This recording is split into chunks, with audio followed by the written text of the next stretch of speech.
Uh, Hi, this is part two of what I said about Sarai uh, before she became Sarah.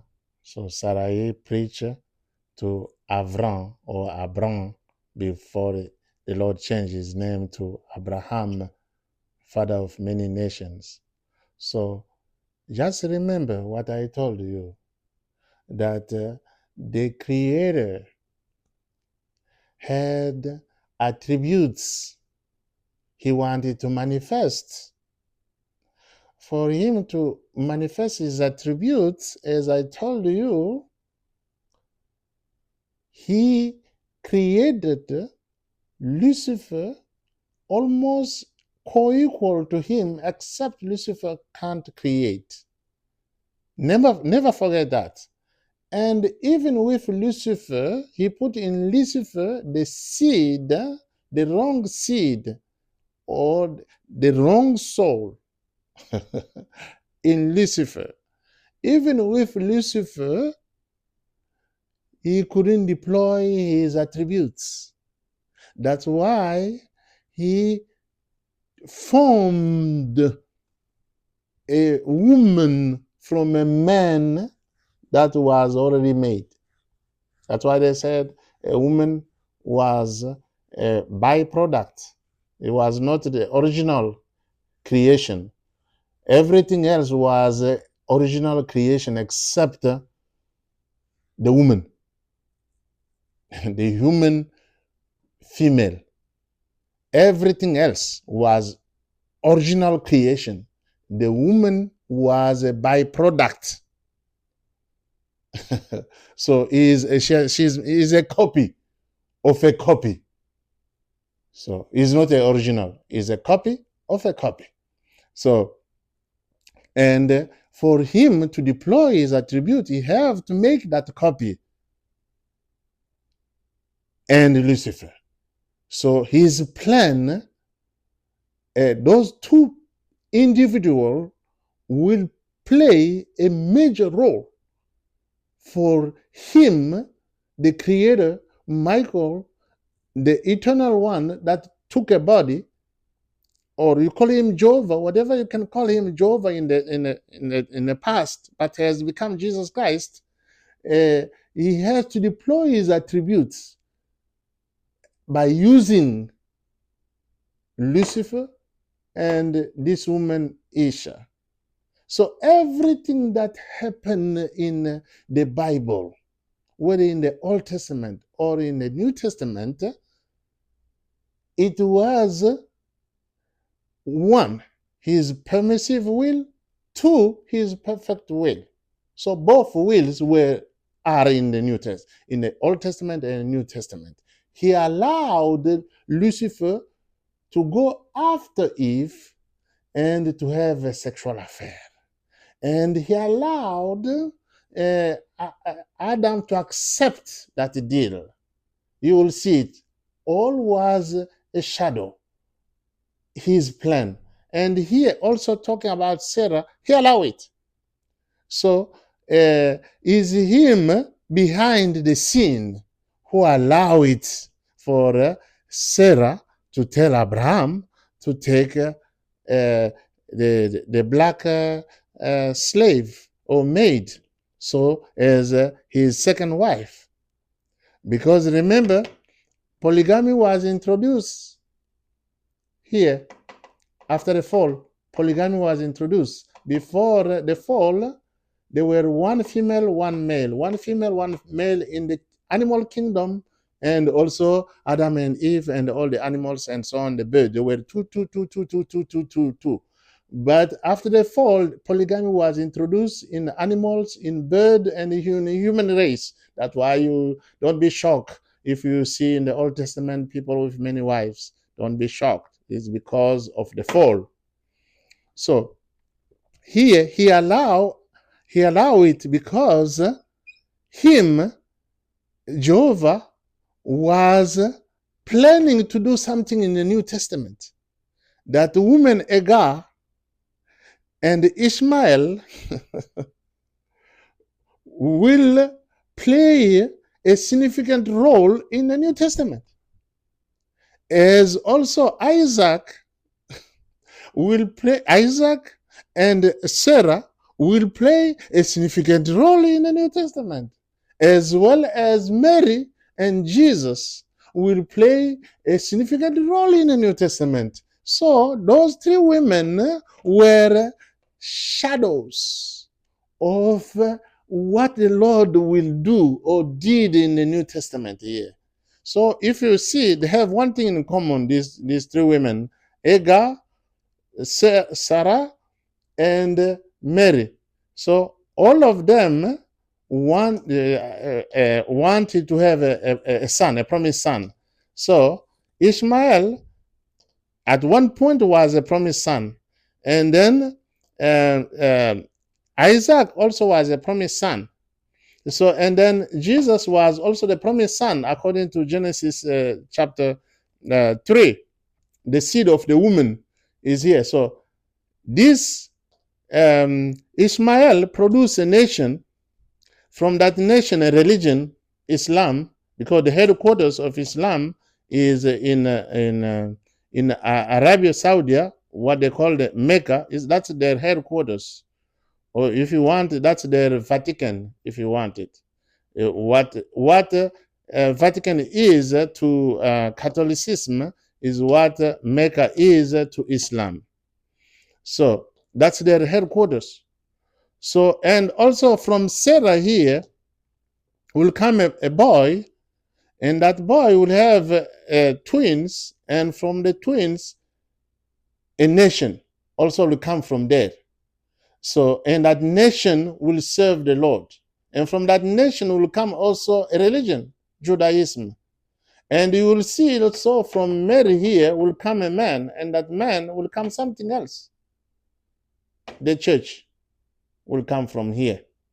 So, and we will see the meaning of Sarah and the meaning of Hagar, the meaning of Isaac, the meaning of Ishmael when we get into the New Testament, and the meaning of Mary and Jesus.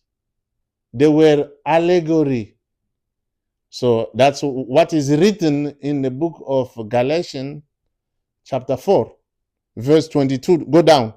You will see there Apostle Paul talking that these two women here, Hagar and Sarah, were allegories. They meant something, a mystery that has been revealed now. Not only these two women, but Mary also, the third one. Yeah, so, and you will see the meaning of that you will see even why Ishmael, Saudi Arabia, can't at any time, no way they can fight Israel, the nation, the physical Israel that is there. There's no way they can hate them or fight them. No, they will never. They will never. You will see it in the New Testament what it represents. That Ishmael and Isaac won't fight.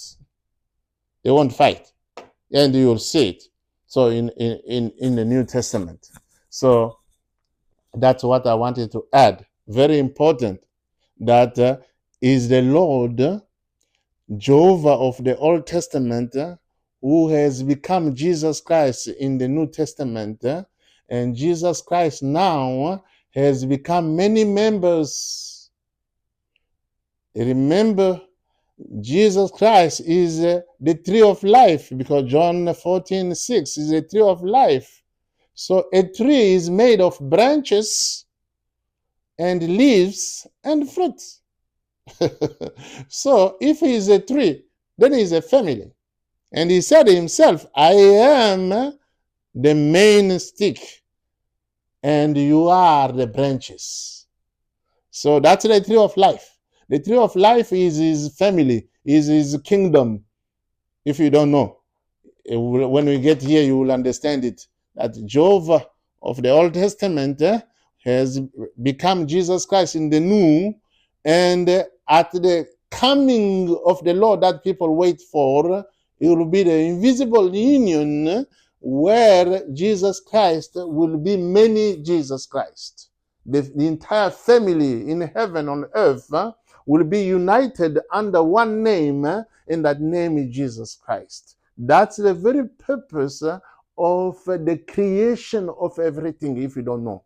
The creation of everything is that the attributes that were in eternity has to come into time to take a form, and then at the end get the redemption, get a new body, an eternal body.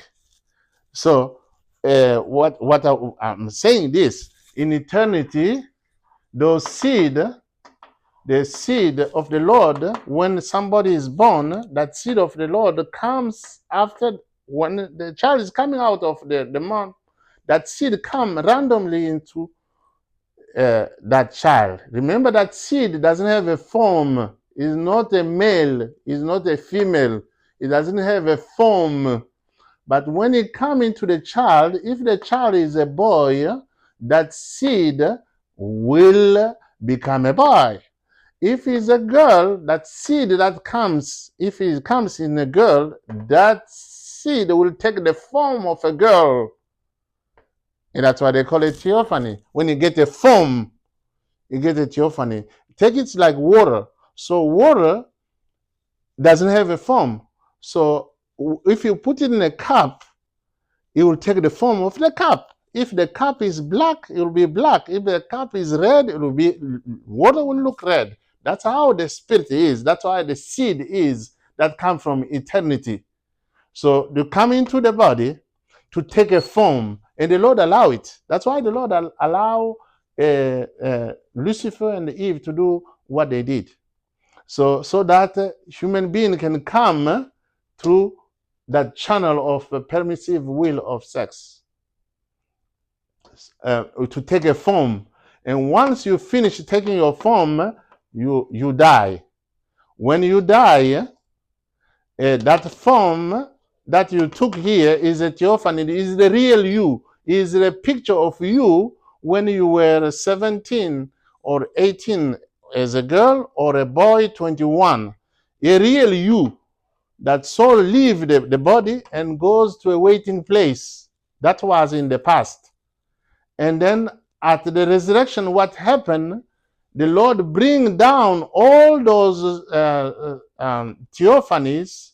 He brought them down to give them a new house, a new body, eternal body, a redeemed body, a glorified body. And it already happened here under Leo. It only happened under Leo because remember I told you a revelation comes when something is finished. I told you this and I will repeat it again.